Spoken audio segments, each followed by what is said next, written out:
Thank you for tuning in to the Keeping It Real with KC podcast, a no judgment zone podcast that covers lifestyle, entertainment, news, and sports. Even though KC doesn't watch sports, but these are minor details. By the way, he reads tarot cards too.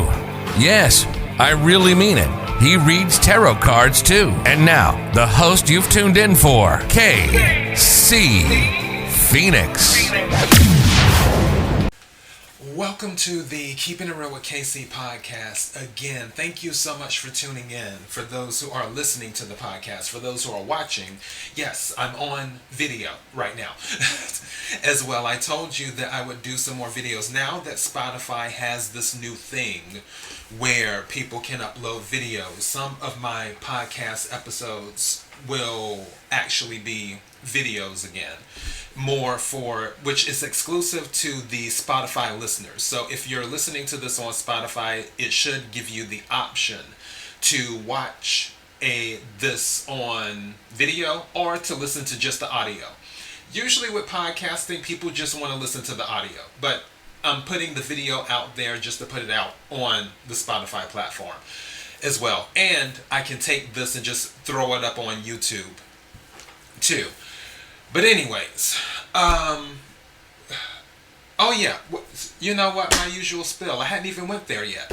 KIRWKC.com, main podcasting platform. This podcast is carried on Apple, Spotify, Google, iHeartRadio, Pandora, Overcast, Bullhorn, Amazon Music, Audible, and several other podcasting platforms. Please feel free to listen to this podcast on whatever platform is most convenient for you. KIRWKC on all the social media platforms. Now that that's out the way, just a heads up, I just turned on my space heater, so you may hear it in the background as well. I have central heat and air, but I like using my space heater because I'm just weird like that. So just a heads up if you hear it in the background. I decided to do this episode because with the movie recommendation, because I haven't done a movie recommendation in forever, because it just hit me. I was like, when's the last time I've done a movie recommendation?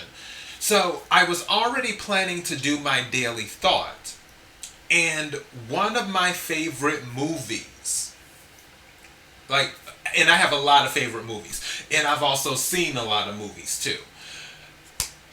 People, my longtime listeners, my Firebirds, you know, my movie collection, which I just added more to my movie collection. I bought Shang-Chi this past weekend, and then the weekend before that I bought The Green Knight, which I still haven't watched The Green Knight yet. I'm eventually going to watch The Green Knight. Because based off of the reviews, it seems like either people love it or they hate it. So, yeah, I think I'm going to love it. I have a feeling I'm going to love it. But I digress. So with the movie recommendation, I was watching this movie, and the ending of the movie, what was being said tied into my daily thought. And I was like, you know what? I was going to use that as an example, but why not just do the movie recommendation with the daily thought? I was like, okay, cool. That's what I'm going to do. So here I am. All right. So there is this awesome movie. Oh, yeah. By the way, for those who are new to this, spoiler alert. I do spoilers in my movie recommendations. So if you've never listened to any of my movie recommendations before, spoiler alert. I do a lot of spoilers in them. The movie that I watched again for like the 3,000th time, and obviously I'm exaggerating, I've probably seen the movie maybe like 100 times, give or take, but is Baby Boom. And Baby Boom is about this marketing executive who, and it's an 80s movie. It's 80s movie. It's about a marketing executive who's very, very, very successful. She makes good money. She has a boyfriend who is an attorney. They live together, and she's all about work. That's all she focuses on. She was focusing on becoming a partner at her firm. That was one of her things. And her boyfriend obviously was focused on his career, which the guy who plays her boyfriend is the one who played Egon in the movie Ghostbusters, the original Ghostbusters, if you've seen that. And in the movie, she works 70, 80 hours a week, so on and so forth. And she's living the life is what she's doing. And at the beginning of the movie, the head person at the company, or one of the head people at the company, comes to her about offering her the partnership and saying, hey, he's like, I don't look at you as a woman, is what he was telling. Like, I don't really look at you as a woman. And he's like, you're getting older. And he's like, do you have any plans? And so on and so forth. Because it was about her having children. And the whole biological clock ticking thing. And she told him, like, no, I don't want that. I don't want that life. That life is not for me, is what she was saying to him.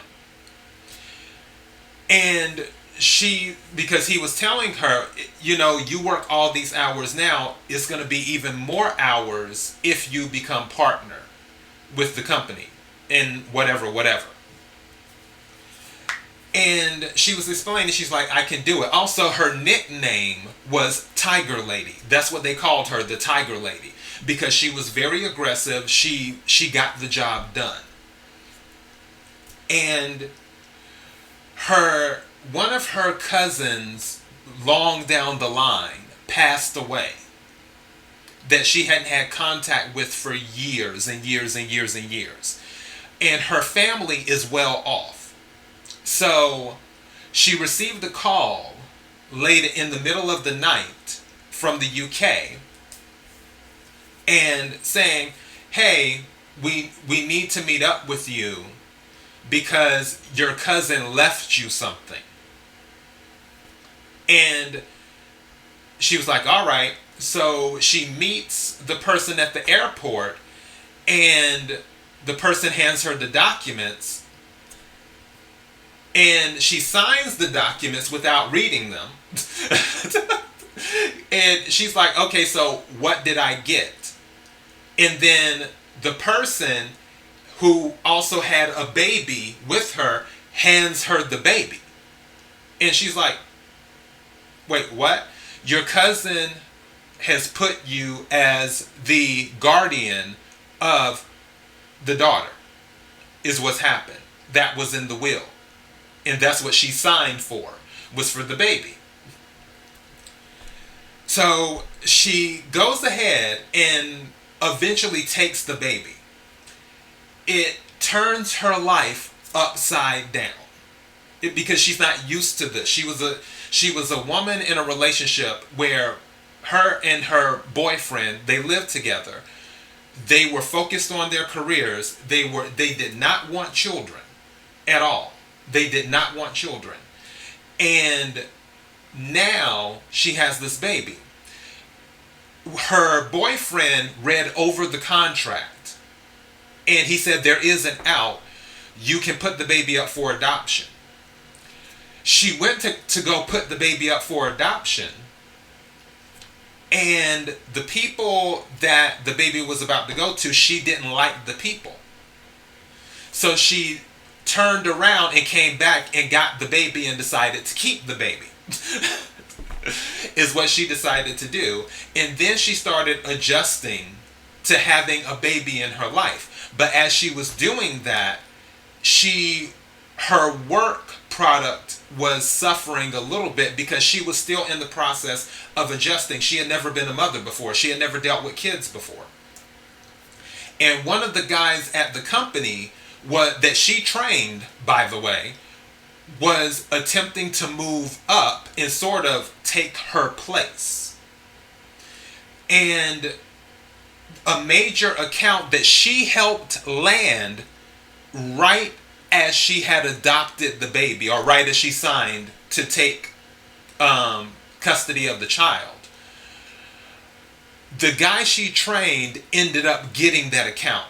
One of the head bosses was like, "Oh, well, we gave the account to him because, we want to give you more time with such and such." And the account they gave to her wasn't considered like a high tier account.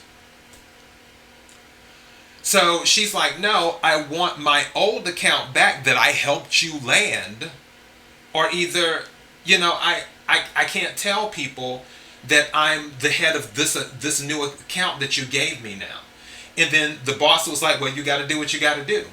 And what she did was she quit her job and moved to another state that she bought a house sight unseen. She seen the house in the paper. Back then it was paper. It wasn't like on the internet. And had all these acres of land and so on and so forth. Long story short, she ends up raising the baby after having all these crazy things happen with the house. I'm not going to go into that. She ends up raising the baby and getting into the mommy thing. Well, on her land, she has a lot of apples. And she decides to take the apples and make baby food, like a gourmet baby food for her baby. And then also to make side money too, because her money was running a little bit low because her house was a money pit that she bought. You'll see that if you watch the movie. Again, the name of the movie is Baby Boom. So she's making side money selling this gourmet baby food that she created. All right. So then she starts doing research because she came across this couple from out of town that was like, "Oh my God, gourmet baby food." And then they were so interested in it, she starts to sell it. And she takes her child on the road with her selling the gourmet baby food. Then the gourmet baby food company that she created becomes huge, like ridiculously huge. It's appearing in newspapers and magazines and things like that. It circles back to the account that she helped land at her marketing firm that she got kicked off of because the account was a grocery store chain. The grocery store chain offered to buy her company that she had built. All right. And the marketing company, so on and so forth, that was brokering this deal with them, they were like, "Oh, she's probably gonna take the deal," because the deal was so amazing. They offered her, let's see if I can remember this right, $350,000 a year, which even in 2021, $350,000 a year it's a nice salary. And plus bonuses with the payout up to $1 million a year in salary. They offered her a corporate jet. They offered her they wanted to buy the company for $3 million. They wanted her to stay on as chief operating officer. And all of these other perks and things they were offering her. And she left the conference room and she was like, "You know what? I'm not the Tiger Lady anymore." Now, having the corporate jet, having a $350,000 salary, pay up to $1 million a year in bonus, so on and so forth, the old her, that would have been having it all. But then this new version of her, this new reality of her new reality, she didn't need those things anymore, because that wasn't having it all to her. She said she has a, I forgot what she said in her office. I guess it's the thing that the baby crawls in or whatever. And something else that she said she has in her office, and she said she likes that now. And she passed on it, and she didn't have it all in that reality. But in her reality, she did have it all. And that's what I'm talking about in a daily thought. Someone once told me that you cannot have it all. And me telling this long story, this long movie recommendation, which is Baby Boom. And by the way, with Baby Boom, the reason that I love the movie so much isn't just because of the story, it's because of the music. And no, nobody's not going to jump out singing like in Hairspray or Cats or something like that. It's actually mostly instrumental music. There's really no one singing in Baby Boom. It's just, I love whoever composed the music for Baby Boom. I didn't look it up. I could, obviously. Whoever composed the music for Baby Boom did an amazing job. They really, really did. So, I remember someone saying you can't have it all. But I believe you can have it all. And this thing with her with Baby Boom is an example of that. Because if someone tells you that you can't have it all, they're telling you that based off of their reality. It's almost like what I was talking about earlier when I did my lucky numbers. When I was saying what numbers, when earlier, probably about, what time is it? 8:33. So about 30 to 45 minutes ago when I did lucky numbers for the podcast, the number 8 was resonating for me. And I said to my listeners, 8 may be resonating for me, but 8 may not be resonating for you. And you may not want to play the number 8 if it's not resonating for you. It's like tarot card readings. Take what resonates, leave what doesn't. It's the same thing with reality. What someone's reality is of having it all may not resonate with you. It may not resonate with you to have a corporate jet. It may not resonate with you to have a salary of $350,000 a year plus bonuses. That may be their reality of having it all, but it may not be your reality of having it all. And that's why I say, it's two realities. It's the reality of the quote-unquote matrix, because that's what that is, where you have this,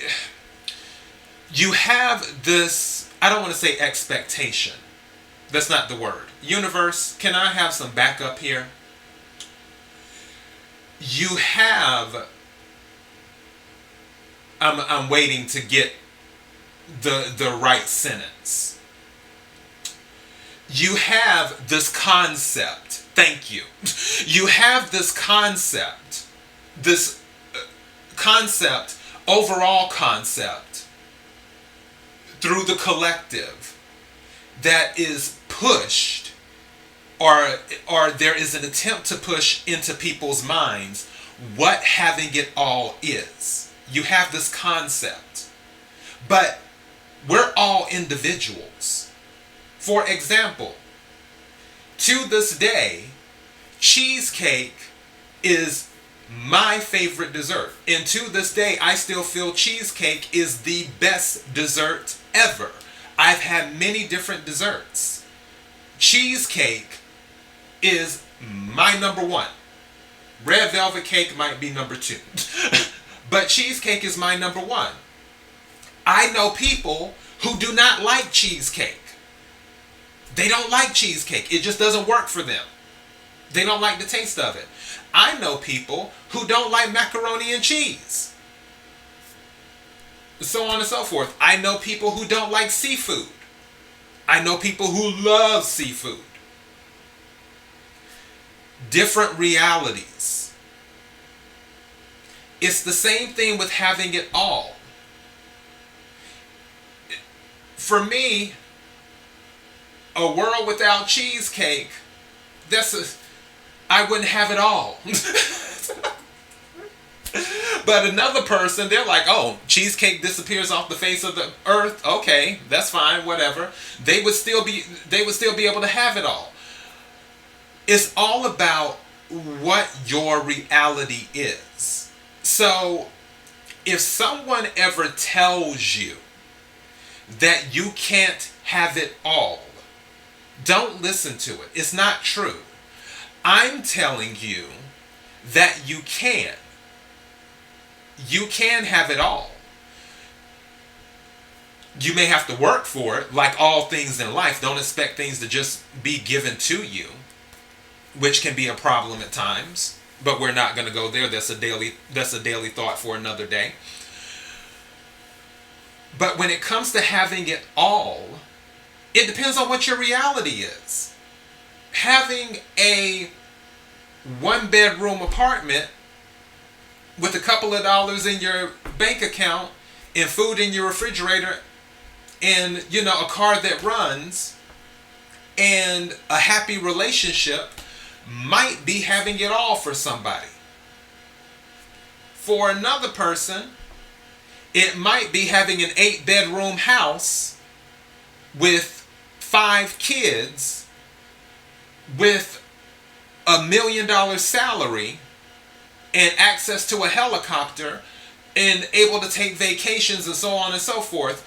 That might be having it all. For another person, it might be living under a bridge. Yes, there are some people who are content being homeless and living under a bridge, believe it or not. To them, that's having it all because they don't have to answer to anyone. They don't have to participate in the quote-unquote rat race and do that. It's just they're fine because they feel that they get the food they need. They don't have to worry about bills. They're good. There are some people out there like that. You can go to some other countries and see where someone lives a life that is different, but in their eyes, it is having it all for them because that is their reality. Regardless of what they may have been introduced to, they could have seen the mansions, or they could have seen all of the food, or they could have seen all of the family, or all of this, or all of that, and so on and so forth. Having it all depends on what your reality of having it all is. So who am I to tell you that you can't have it all when I don't know anything about your reality? I don't know what brings you joy. I don't know what brings you peace. You are an individual. We are different people. So it wouldn't be fair to me to say to you, you can't have it all. Even if I knew a lot about you, it still wouldn't be fair to me to say to you that you can't have it all. And vice versa. You shouldn't be able to say that to me. You can't really say it to, you can say it. We can say whatever we want because we have free will. But what I mean is that you can't justify saying that because you don't know what brings me happipiness. I don't know what brings you happiness. In the tarot deck, there's this card, which is the Ten of Cups, which cups is water energy, deals with emotion. It's like emotional bliss, emotional happiness, family, home, all of that good stuff. Your heart is truly content. Someone's Ten of Cups may be totally different from mine. And that's the whole point of this. I don't know what your Ten of Cups is. And you don't know what my Ten of Cups is.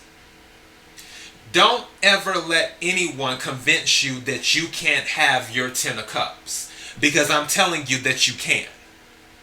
They don't know your reality. They are not you. They don't know what will bring you the ultimate happiness. They may know some of the goals that you have because you may broadcast, okay, this is my goal, that's my goal, I'm working on this, I'm doing that. But when it comes to what truly brings you happiness, what will truly help you have it all, they don't know. In addition to that, something that I always say during some of my episodes, my longtime listeners, my Firebirds know this. As our lives change, so do our needs. So if you get something, I'm not going to say what it is that I got, but I'll give you an example because I'm not trying to flex. There was something for a long time that I said, I'm going to get that. I'm going to get that. That's part of my goal, and that's part of, file it under ambition and everything else. And I worked like hell to get it. Worked like hell. Took me, what year? Okay, we're in 2021. I'm running the numbers right quick. Let's see. Hold on. It took me almost 10 years to get it. Almost 10 years. So, finally got it. I was like, okay, this is interesting. All right, it's cool. Yeah, okay. But then it's like, all right, it's not that serious. It's not that serious. I'm thankful to the universe. The universe heard me. The universe, it was like, okay, this is what you want. Got it. Now what? And as I move on, I'm like, this isn't necessarily having it all, in the sense of certain things have changed, is what I'm saying. And you may get to a point in your life where you get it all in your reality, not what the group concept is of having it all, what your individual concept is of having it all, your reality. And a few years later, it may totally change, and you may have had it all for 5 years, and then after 5 years it's like, I want something different. I want my reality to be different. I'm not fulfilled. That might be why some people have a midlife crisis, because they may have thought, in some cases, not all, that they had it all before the midlife crisis, but then it rolls around and they're examining things in their life and they're like, wait a second. And then that's when the reality changes. And the original reality of having it all has started to fade away.